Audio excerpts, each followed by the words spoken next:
Hello বন্ধুরা, আজকের এই ভিডিওতে বলবো আইপিএল 2024 পয়েন্ট টেবিলের সম্বন্ধে। তো আজ 6 মে 2024। তো আজকের পয়েন্ট টেবিল কীরকম অবস্থায় আছে সেটি আমি এই ভিডিওতে আলোচনা করব। তো কালকে রবিবার ছিল, ডবল ধামাকা ছিল, দুটো ম্যাচ হয়েছিল। যেটা প্রথম ম্যাচ চেন্নাইয়ের সঙ্গে পাঞ্জাবের ম্যাচ হয়েছিল, সেখানে চেন্নাই তো খুবই সুন্দরভাবে ম্যাচটা উইন করে নিয়েছিল। তো সেই উইন করার সুবাদে চেন্নাই যেটা 5 নম্বরে ছিল, 5 থেকে সোজা 3 নম্বরে চলে এসেছে। এবং রাতের ম্যাচটা ছিল কলকাতার সঙ্গে লখনউ, এবং লখনউ হারার সঙ্গে সঙ্গে 3 নম্বর থেকে 5 নম্বরে নেমে গেছে। আর কলকাতা জেতাতে কলকাতা 2 নম্বর থেকে 1 নম্বরে চলে এসেছে। তো পয়েন্ট টেবিল একটা খুবই ভালো পজিশনে চলে এসেছে, হাড্ডাহাড্ডি লড়াইয়ের মধ্যে আসছে। তো আজকের এই ভিডিওতে পয়েন্ট টেবিল সম্বন্ধে আমি আলোচনা করব। তো ভিডিওটি শেষ পর্যন্ত দেখতে থাকুন, আর চ্যানেলে প্রথমবার এসে থাকলে অবশ্যই সাবস্ক্রাইব করে নেবেন। তো নম্বর 1 পজিশনে কলকাতা নাইট রাইডার্স এখনও পর্যন্ত 11টি ম্যাচ খেলেছে, এবং 11টি ম্যাচ খেলে 8টি ম্যাচ জয়লাভ করেছে, এবং তারা 16 পয়েন্ট নিয়ে পয়েন্ট টেবিলের সর্বোচ্চ স্থানে অবস্থান করছে 1 নম্বরে। এবং নেট রান রেট যদি দেখা যায় খুবই ভালো, +1.453 রান রেট আছে।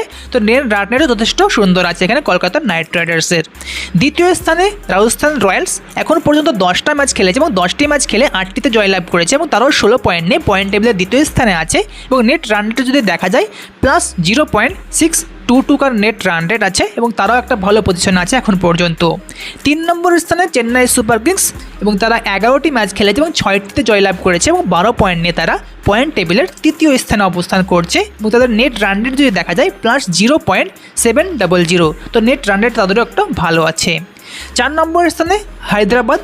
তো সানরাইজার্স হায়দ্রাবাদ এখন পর্যন্ত 10টি ম্যাচ খেলে ফেলেছে, এবং 10টি ম্যাচের মধ্যে 6টিতে জয়লাভ করেছে, এবং তারাও 12 পয়েন্ট নিয়ে পয়েন্ট টেবিলের চতুর্থ স্থানে অবস্থান করছে। এবং তাদের নেট রান রেট যদি দেখা যায় +0.072 আছে। তো নেট রান রেটও ঠিকঠাকই বলা যেতে পারে হায়দ্রাবাদেরও। এবং 5 নম্বর স্থানে লখনৌ সুপার জায়ান্টস, তারাও 11টি ম্যাচ খেলেছে, এবং 11টি ম্যাচের মধ্যে 6টিতে জয়লাভ করেছে এবং 5টি ম্যাচ হেরেছে, এবং তারাও 12 পয়েন্ট নিয়ে পয়েন্ট টেবিলের 5ম স্থানে অবস্থান করছে। এবং তাদের নেট রান রেট দেখা যায় তারা মাইনাসে চলে গেছে, -0.371। তারাও মাইনাসে কিন্তু নেট রান রেট চলে গেছে এলএসজির। 6 নম্বরে দিল্লি ক্যাপিটালস। দিল্লি ক্যাপিটালস এখনও পর্যন্ত 11টি ম্যাচ খেলেছে, এবং 11টি ম্যাচ খেলে 5টি ম্যাচে জয়লাভ করেছে, এবং তারা এখানে 10 পয়েন্ট নিয়ে পয়েন্ট টেবিলের 6ষ্ঠ স্থানে অবস্থান করছে, এবং তাদের নেট রান রেটও কিন্তু মাইনাসে চলে গেছে, -0.442 আছে। 7 নম্বরে আছে রয়্যাল চ্যালেঞ্জার্স ব্যাঙ্গালোর। তারা 11টি ম্যাচ খেলেছে, এবং 11টি ম্যাচ খেলে 4টিতে জয়লাভ করেছে, এবং তারা 8 পয়েন্ট নিয়ে পয়েন্ট টেবিলের 7ম স্থানে অবস্থান করছে, এবং তাদের নেট রান রেটও কিন্তু মাইনাসে চলে গেছে। 8 নম্বরে আছে পাঞ্জাব কিংস। তারাও 11টি ম্যাচ খেলেছে, এবং 11টি ম্যাচের মধ্যে 4টিতে জয়লাভ করেছে, এবং তারা 8 পয়েন্ট নিয়ে পয়েন্ট টেবিলের 8ম স্থানে অবস্থান করছে, এবং তাদের নেট রান রেটও কিন্তু মাইনাসে চলে গেছে।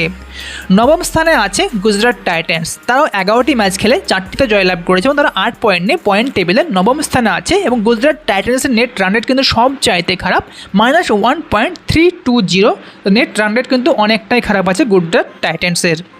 এবং 10 নম্বর এবং সবচাইতে নিচে মুম্বাই ইন্ডিয়ান্স। তারাও 11টি ম্যাচ খেলে মাত্র 3টিতে জয়লাভ করেছে, এবং তারা 6 পয়েন্ট নিয়ে পয়েন্ট টেবিলের সবচাইতে নিচে 10 নম্বর স্থানে অবস্থান করছে। তো এই ছিল পয়েন্ট টেবিল। এবং যদি দেখা যায় এখানে কাদের কোয়ালিফাই করার চান্স কিন্তু সবচাইতে বেশি, যদি বলা যায় কলকাতা নাইট রাইডার্স যেটা 1 নম্বর পজিশনে আছে, এবং 2 নম্বরে রাজস্থান রয়্যালস। তো ধরে নিতে পারেন যে কনফার্ম 100% কনফার্ম যে কলকাতা নাইট রাইডার্স আর রাজস্থান রয়্যালস এরা দুজন কিন্তু কোয়ালিফাই করে গেছে অলরেডি। এবার দুটো টিম কে হতে পারে? এখন পর্যন্ত 3 নম্বর স্থানে চেন্নাই সুপার কিংস আছে। 11টি ম্যাচের মধ্যে 6টিতে জয়লাভ করেছে। এখনও পর্যন্ত 3টি ম্যাচ কিন্তু চেন্নাই সুপার কিংস খেলবে। যদি 3টির মধ্যে 3টি ম্যাচ জিতে যায়, তবে কিন্তু চেন্নাই সুপার কিংস কিন্তু 100% কোয়ালিফাই করে যাবে। এবং দুটো ম্যাচও যদি জিতে দেয়, তবুও কিন্তু চেন্নাই সুপার কিংস কোয়ালিফাই করে যাবে। এবং 4 নম্বরে হায়দ্রাবাদ আছে। হায়দ্রাবাদ 10টা ম্যাচ খেলেছে, 10টাতে 6টি জয়লাভ করেছে, এবং এখনও পর্যন্ত কিন্তু হায়দ্রাবাদের সামনে 4টি ম্যাচ বেঁচে আছে। এবং 4টির মধ্যে যদি 3টে ম্যাচ জিতে যায় বা দুটো ম্যাচ যদি জিতে যায়, তবুও কিন্তু হায়দ্রাবাদ কোয়ালিফাই কিন্তু করে যাবে।